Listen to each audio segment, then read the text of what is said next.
G, habang inaano mo ang tahong at yung talong ay malapit ng magdagta o malapit ng sabihin nating magkatas ng dagta, okay?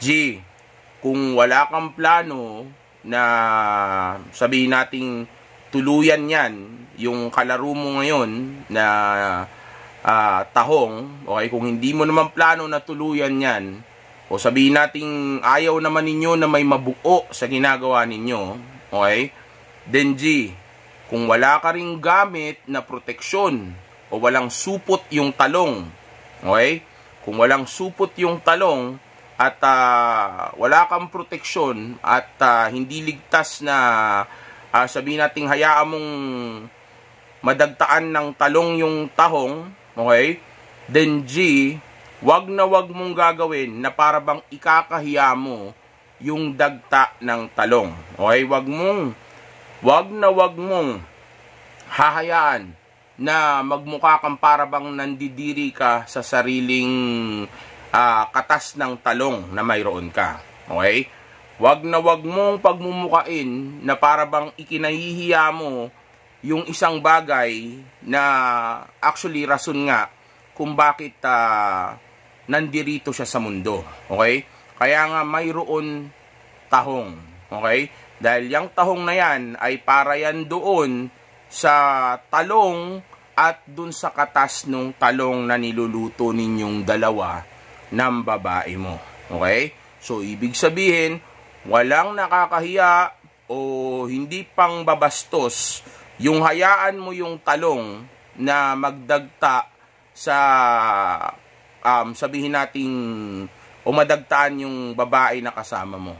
Okay? Kumbaga, kung sa kanya mo hahayaan na magdagta yung talong, okay, then walang problema doon. Kumpara sa sayo mo hahayaan na magdagta itong talong na ito. Okay, dahil nga sa oras na gawin mo yun, magmumukha kang mababa, magmumukha kang nahihiya, magmumukha kang low value. Samantalang kaya nga may tahong ay dahil para dun sa dagta na iyon. Okay? Yun nga ang tunay na purpose niya eh. Kung bakit may ganun. Tapos ikakahiya mo. Diba? Kumbaga, kapag malapit ng magdagta yung talong, ang kadalasan na ginagawa mo, hinuhugot mo yung talong sa tahong, okay?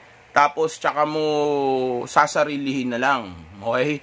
O kaya ikaw na lang gagawa mag-isa doon sa gilid o kaya doon sa tabi niya, tapos hayaan mo na kumalat na lang yung dagta ng talong. Minsan pa nga sa'yo, di ba? Sa ano mo, doon sa may punso mo, di ba? Doon pa nga minsan napupunta. Iniingatan lang natin ha, pero gusto ko makuha ninyo yung punto ko kasi itong punto ko na ito, kadalasan, yung nagpapababa o nakakababa ng respeto ng babae sa isang lalaki. Isipin mo, ang taas-taas ng tingin niya sa'yo, tapos nung time na nagluluto na kayo, okay? Nung nagluluto na kayo sa kwarto, tapos malapit ng magkatas o malapit ng lumabas yung dagta ng talong na niluluto ninyo ng babae mo, nung malapit na lumabas yun, which is actually nga ang rason kung bakit may ganun siya, okay? Since, of course, ayaw naman natin na may mabuo, okay? Sabihin natin ganun pa yung, nyo, kumbaga, lang, just having fun lang naman kayo sa moment na yun, casual lang, okay? Then, yeah, nung malapit na nga, hinugot, inilayo mo sa kanya, tapos hinayaan mo na sa'yo na lang, kumalat yung, sabihin nating,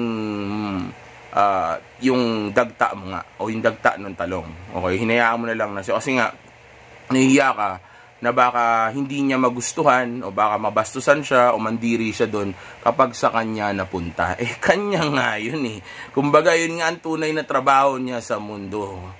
Gusto niya yun. Okay, kumbaga kung siya may times nandidiri siya sa tahong, okay, ikaw naman bilang lalaki, may times na actually, yung pinandidirihan niya ay wala sa iyo. Kasi nga, para sa iyo, yung tahong na daladala ng babae na iyon na niluluto ninyo, kasama yung talong na mayroon ka, okay? ay kumbaga, ano mo yun, kumbaga, isa yun sa mga ano mo isa yun sa mga regalo sa iyo ng Diyos, di ba? Kumbaga, syempre opposite mo yan 'di ba? Ganun din yung yung babae. So dahil of course, babae siya, then yung dagta ng talong na yun na niluluto ninyo, okay? Yung dagta ng talong na niluluto ninyo na yun, ano yun sa kanya? Kumbaga, wala sa kanya, hindi siya mandidiri doon, hindi siya sabihin natin mababastusan doon kasi alam niya yun. Kumbaga, yun nga yung gusto niya, 'di ba?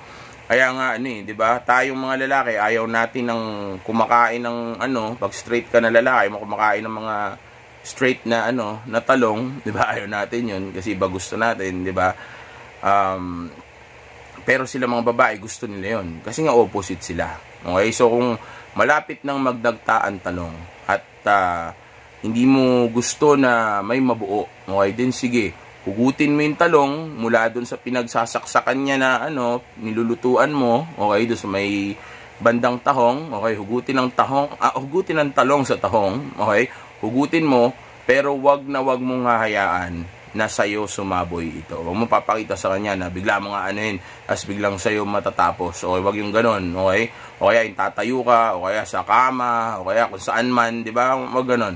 Kasi nga, magmumukha kang low value. Magmumukha kang ikinahihiya mo ang sarili mo o parang pinapakita mo sa kanya na ganun siya kataas na tipong yung gusto nga niya talaga dapat o yung isa sa mga bagay na wala naman sa kanya, actually gusto pa nga niya, ikinahihiya mo na baka sa kanya mapunta. So ano ka, may sakit? Diba? Mababan uri ng tao ka nga, dapat nga proud ka diba na pasalamat ka nga, sa'yo ko pa yan, diba? Hinayaan na malagyan ng dagta ng talong na dala-dala ko, di ba? Pasalamat ka nga, sa'yo ko pa na sinabo yan, gustong-gusto ng mga babae ko yan, no? Di ba? Dapat ganun yung confidence mo. Wala sa babae yan, huwag kayo mahiya, magpapakita lang kayo ng pagiging low value nyo yan, o kawalan ng kumpiyansa sa sarili nyo kapag bigla ninyong hinugot ang talong sa tahong, okay, dun sa may lutuan, okay, tapos biglang sa inyo nyo isinaboy ito, okay? Yun nga yung trabaho niya pagsilbihan ka. At gusto niya yun. Yung time na yun. Tapos inilayo mo yun sa kanya. So bababatingin niya sa'yo. Isipin niya, ay, ba't ganun siya? Diba?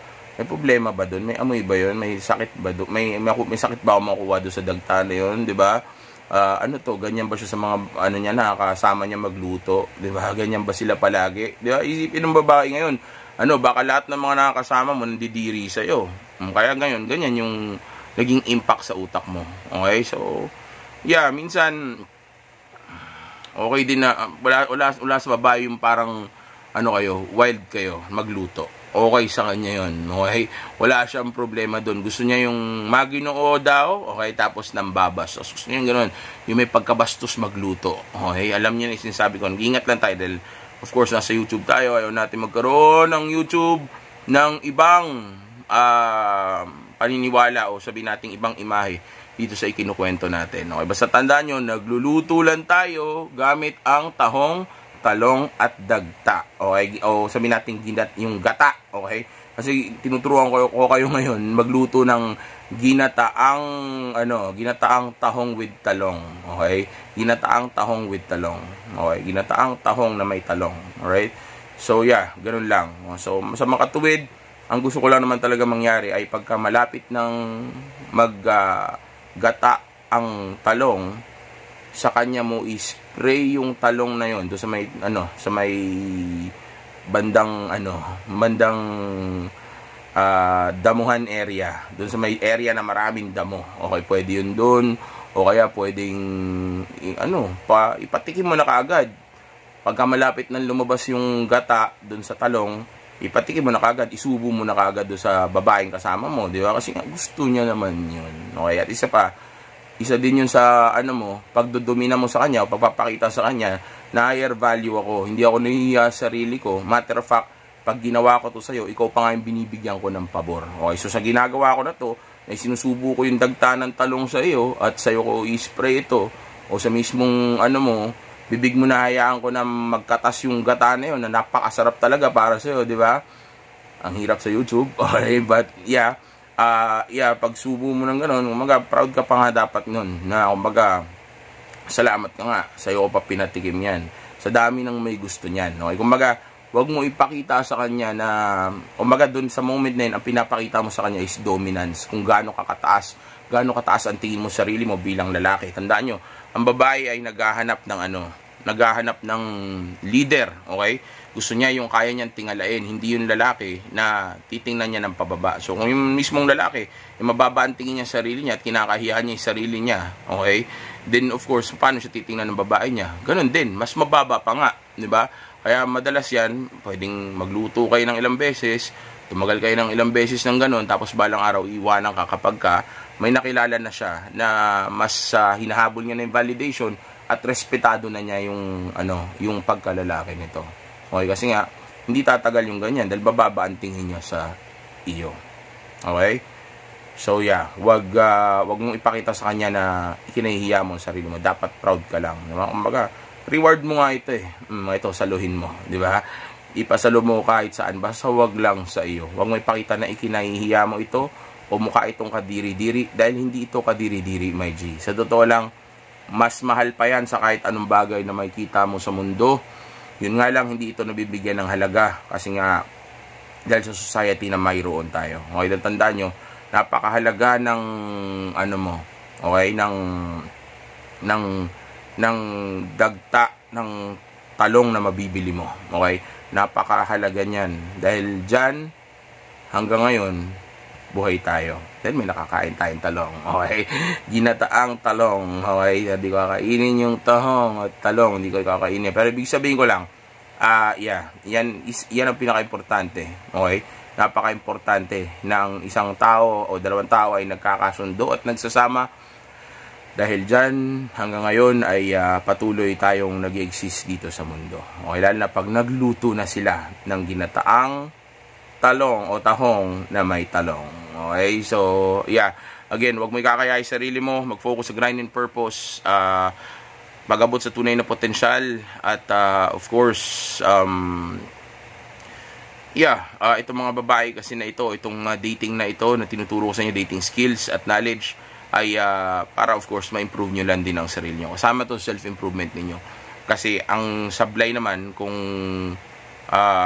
let's say gwapo ka lang, may pera ka lang, pero wala ka namang alam sa babae, hindi mo rin alam paano sila mag-isip, hindi mo alam kung anong dapat gawin, ano hindi dapat gawin. So yeah, that's why tinuturo ko sa inyo itong mga bagay nito, and also at the same time, I'm a dating coach. Ano ba dapat ituro ko, 'di ba? Well, actually, ngayon nagturo ako ng kung paano magluto ng ginataang tahong with talong. Okay? So, ayan, kakaiba. Dating coach, 'di ba? Self-improvement coach, 'di ba? Dating/self-improvement coach, nagturo kung paano magluto, 'di ba? Ng ginataang tahong with talong. Talaga nakakalimutan ko lagi yung title. Kasi ako lang ang kauna-unahang Pinoy na nagturo ng ganito. 'Di ba? Yung ginataang tahong with talong. 'Di ba? Iniisip ko pa talaga ng malalim palagi kasi hindi ko talaga matandaan yung title. Dahil hindi naman sana ganito ito dapat. Kaso because we're in the internet, so if you know, you know. Alright? So, yeah, we're good na. Mag-ingat kayo mga G. And, yeah, again, safe X is the best X. Enjoy. Stay!